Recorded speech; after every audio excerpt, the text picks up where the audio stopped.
guys! Welcome back to my channel. It's me, your Mama So. So for today's vlog ay maggagala ulit kami at pupunta kami ngayon sa Okada. Magde-day tour swimming kami sa The Cove, Manila.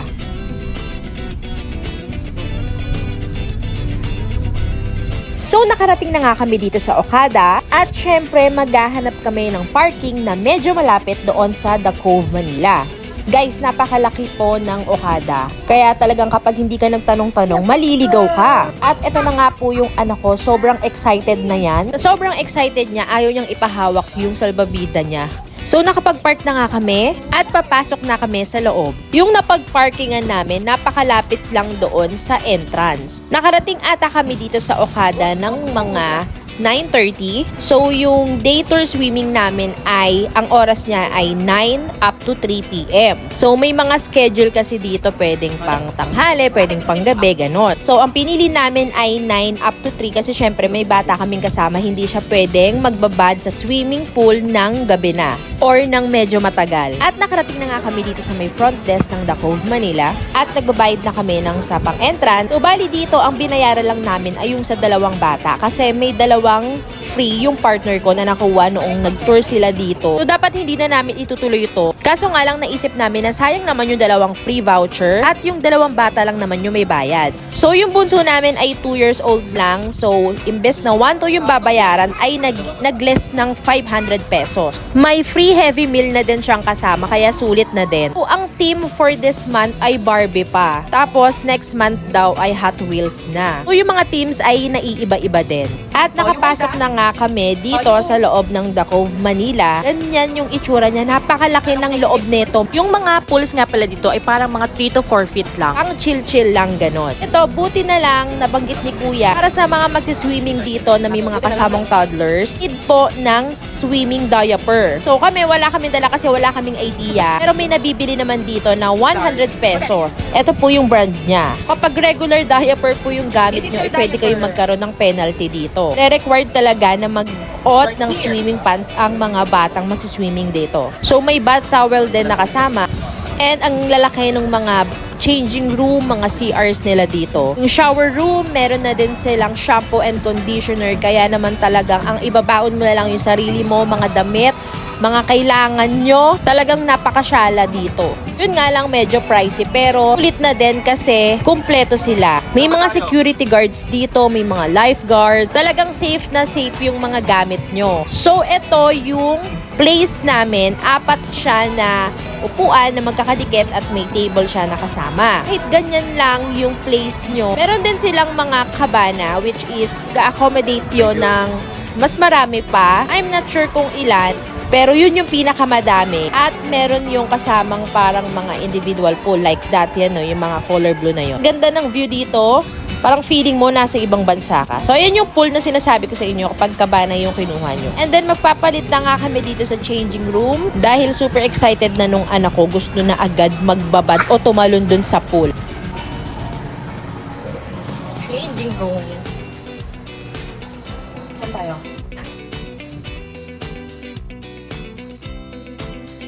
So, ayan, nakapagpalit na nga kami. At, syempre, it's swimming time. Oh, yung gawin babay si Papa ko si Tita. At nauna na nga mag-swimming yung magkapatid. Habang nagsiswimming na yung dalawa, nag-apply muna ako ng sunblock. Dahil nga grabe ang initim ko at kakapunta lang din namin sa dagat. So, nasunog talaga ang first on.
Bakal mo naman.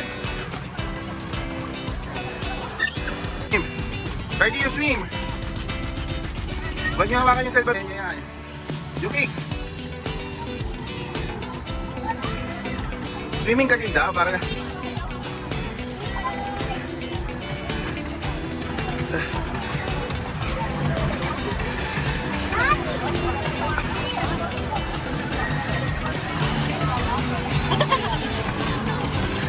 Oh, you smile.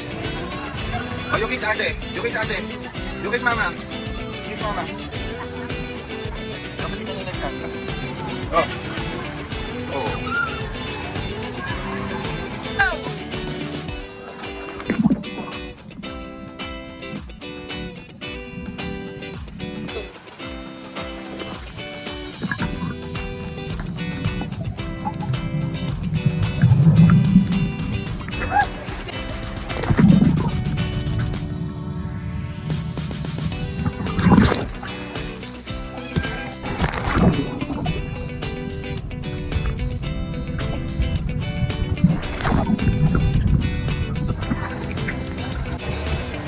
Yung kick!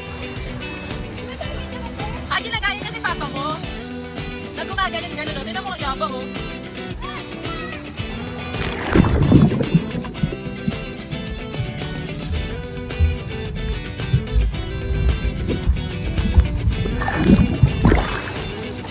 Let's see. Go! One. Taka nun. Sige.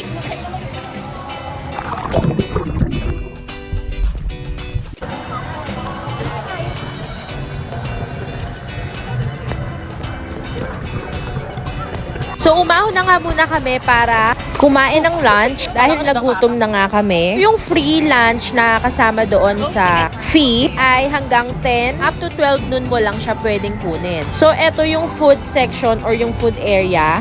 At eto yung pagkain for today. Ang sarap ng rice nila. Tapos parang pork steak to eh. Nakahiwalay lang yung sauce niya. So ayan yung mga kabana. Sa kabilang side meron ding ganito. So ayan, kain tayo guys.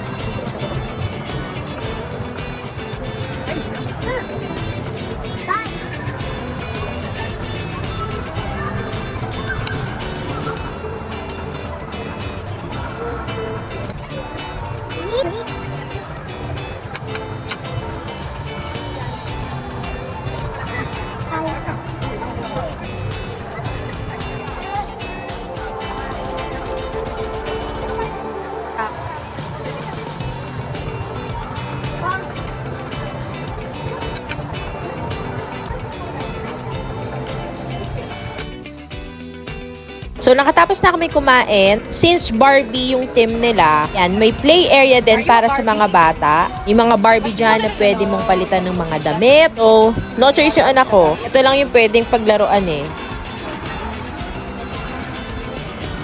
Ganitong design din na puro Barbie.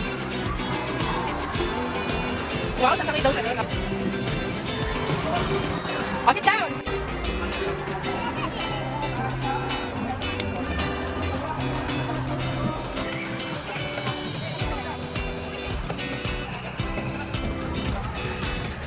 Oh, sit down! Beep, beep!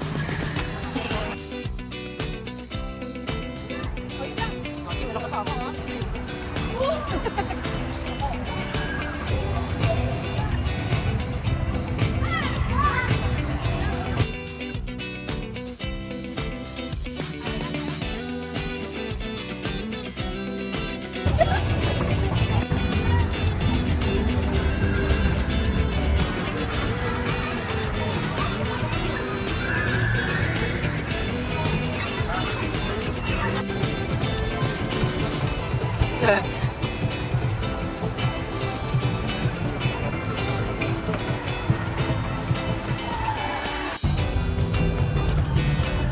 So, bumili nga ng popcorn dito yung partner ko na nagkakahalaga ng 100 pesos.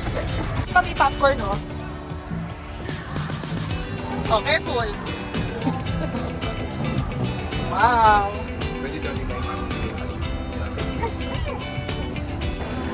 Ako mo dito. Wala din dito. Careful, 30! Itong time na to ay bandang 2 PM na. Kaya naman medyo nagpe-prepare na kami kasi patapos na yung time namin dito.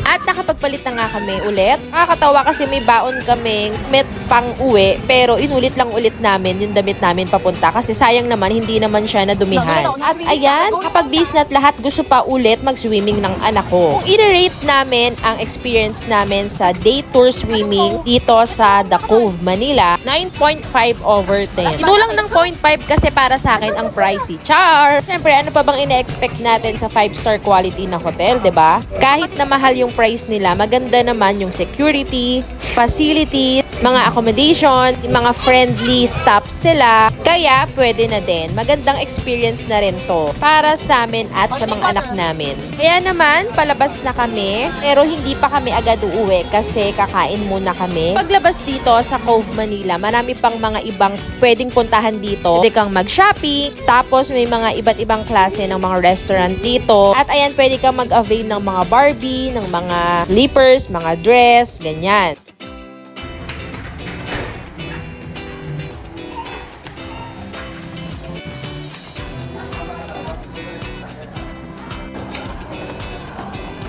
Let's go.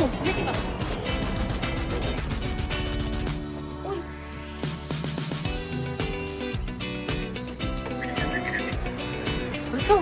At papunta na nga kami dito sa area na maraming kainan. Naghahanap kami ng pwedeng pagmeriendahan at dito namin napili sa Momo. Since bandang 3 PM pa lang to, so napakaaga pa kung magra-rice kami. Naisip namin na magtinapay lang kami pero yung partner ko, since katabi lang nung Momo yung Panda Express, bumili siya ng rice doon at hindi ko na na-videohan kasi naunang kainin yon. Ito lang yung in-order namin.